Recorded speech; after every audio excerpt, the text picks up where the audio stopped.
A Hypothesis of Everything, Part 1, You Are Here. Chapter 2, Your Gratitude Superpower.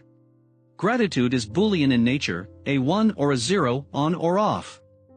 Not, I'm a little or halfway thankful. You're thankful, or you're not. Practice being deeply present to your gratitude. The last thing your fear identity will ever be, is grateful for anything. The fear identity doesn't know what to do with gratitude, because gratitude has a sinister way of silencing your identity's incessant rambling. I frequently reference the serpent or snake in your head, represented by the serpent in the Garden of Eden, that convinced Eve of her insufficiency and entitlement. Something is wrong here, your information is insufficient, you are insufficient, and it's not fair. But you are entitled to gratification. The catch is that it will cost you your personal dignity and probably the loss of your highest ideal. It's human nature that the snake in your head always begins the same way, by presenting the notion that something is wrong here and now, including awareness of personal insufficiency or inequity. As you listen to that inner serpent, there will always be an invitation to deserve something. This invitation usually moves you toward an action that speaks the entitlement out loud, in the form of a complaint or excuse from a victim's perspective. The resulting activity is often to do something that rewards the voice in your head, and expands on your insufficiency conversation. An example is this self-dialogue in the mirror. My God, you're fat. Oh well, you can't do anything about it. You might as well eat that candy bar. It will make you feel better because you deserve to feel better, right? The same applies to any addictive coping mechanism. The end result is self-marginalizing and unworthiness, accompanied by the feeling that you deserve punishment. The experience is just more shame. The antidote to the snake in your head is to speak the truth. The biggest problem is that because that voice is the accuser and prosecutor, it knows your history of failures and limitations. It gets worse. The voice is also the judge, jury, and executioner that refuses to let you testify on your own behalf. But take the stand anyway. Boldly speak the truth. But what is the truth? How do you start to practice the truth, so that you know that it's the truth, and not just something deceptive that you've been self-trained to follow and believe? The answer is gratitude. Gratitude is the weapon against entitlement, and entitlement will destroy gratitude in a millisecond. But if you notice something for which you are genuinely thankful, that is the truth. Even in the moment, it is the truth to you. Practicing gratitude is practicing telling yourself, the world, and the universe the truth. Gratitude or thankfulness is the gateway drug to living a life that speaks the truth. It's the kind of truth that silences the snake in your head, and effectively dismisses the courtroom drama devised to condemn yourself. Your gratitude superpower. These aspects of the human condition are directly impacted and transformed by practicing gratitude. 1. Speaking the truth, as previously mentioned. 2. The antidote to loneliness.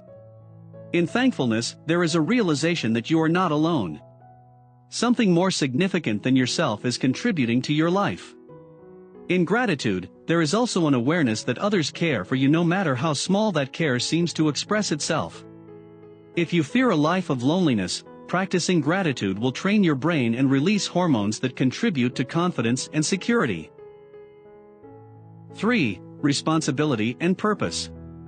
When you are thankful for something specific, that specific thing is meaningful to you, and you want to be grateful for it again tomorrow, and the next day, and the next after that.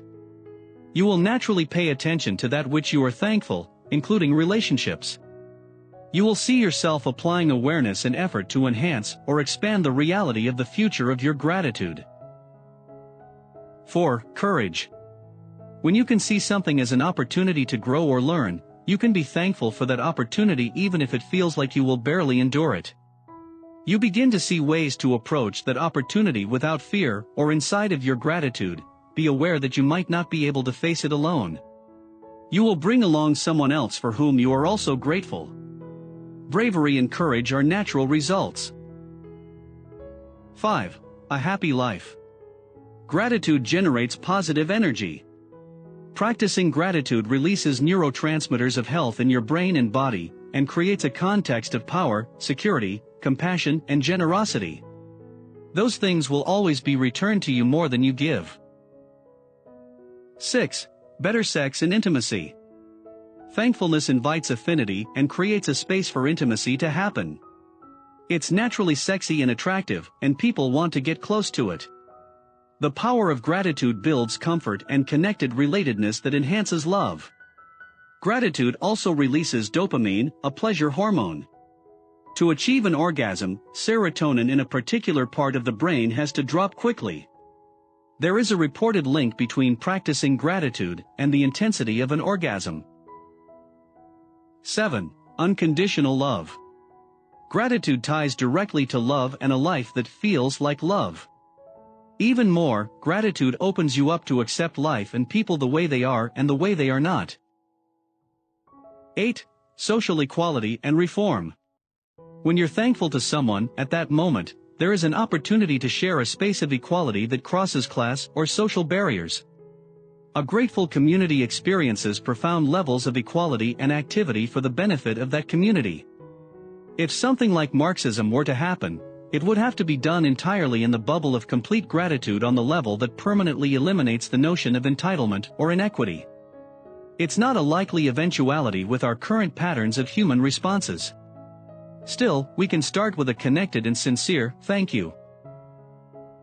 9. Access to fortune. When you practice gratitude, you feel grateful and fortunate.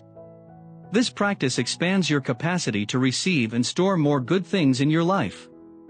Walking taller and feeling lucky is a common experience. 10. Successful business transactions. Gratitude is a peculiar and magical lubricant for a successful business deal to happen. It frequently results in incredible service that often rewards you with discounts and quality of products and services with an elevated value. 11. A Zen here and now experience. Gratitude doesn't happen in the future or in the past. You can be thankful for both, but the experience of gratitude and the hormones released are a now experience. Practicing gratitude is a practice of thankfulness, contentment, and peace in each moment. 12. Better health. Digesting food when you are anxious or stressed is frequently not digested fully, or absorbed into your system the way that it is designed. It affects your energy, immune system, the quality of your blood, and how all of your cells respond to the absorption of nourishment. Practice gratitude when you eat, to notice an improvement in your health. 13. Self-confidence. Practicing gratitude is a practice in releasing serotonin, a neurotransmitter much more complicated than just contributing feelings of well-being and happiness. Serotonin also impacts memory, reward, learning, cognition, and other physiological processes. It is a natural mood regulator that makes you feel emotionally stable, less anxious, tranquil, and even more focused and energetic. Psychology today refers to serotonin as the confidence molecule. But beyond the chemical hormonal release of serotonin, a practice of gratitude builds trust in yourself and your universe to believe in your dreams and fulfill your promises to reach your goals. 14. Experience of completion.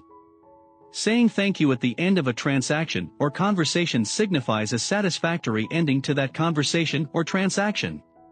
It also opens the opportunity for further interactions that are also satisfying and complete. 15. Access to simplicity and clarity as a lifestyle. You are grateful for the things that you like. The practice of gratitude filters out harmful elements in your life, so that you can let them go and focus on the things that give your life intention and meaning. Complexities and distractions fall away. 16. Living a life of choice.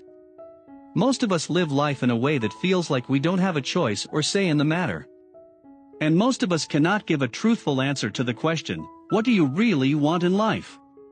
Practicing gratitude hones your ability to actually want things in your life. The bonus of that ability is choosing what you want, learning that choice is a distinction you can generate at any moment.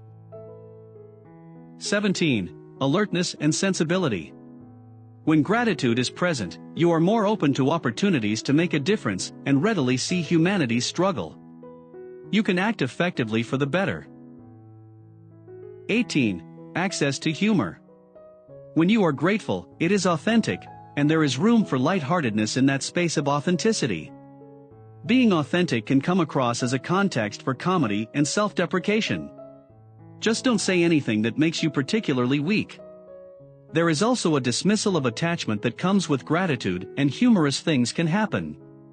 In giving thanks, even suffering can occur as laughable. You can enjoy life rather than internalize the suffering with significance and sorrow. 19. A ticket out of your own head. It can be a rough neighborhood in there. Being grateful provides access to actions and thoughts of compassion and positivity free from complaints and excuses, and something is wrong here, and I can't do anything about it. Gratitude gets you back outside of yourself. If you are stuck gazing at your navel, being thankful is the remedy. 20. Emotional intelligence. If you are worried about your emotional intelligence, or that of someone close to you, practicing gratitude is a brain trainer that results in an attractive personality and higher competency. 21. Discard notions of insufficiency. You are not given an environment that lets you know that everything will work out and be okay. If you are like the rest of us, you are trained to approach everything in life as insufficient. Make an effort to apply gratitude to all areas of your life, especially those you feel are lacking. There is an immediate warmth of settledness and peace on the other side. 22. Heightened access to positive memories. Your brain stores a multitude of positive memories. Regret is a giant magnifying glass with a filter that blocks positive memories and reveals only larger-than-life negative ones. Practicing gratitude minimizes regret. Positive memories push through like flowers in a field, reaching sunlight. Life occurs as fresh and limitless.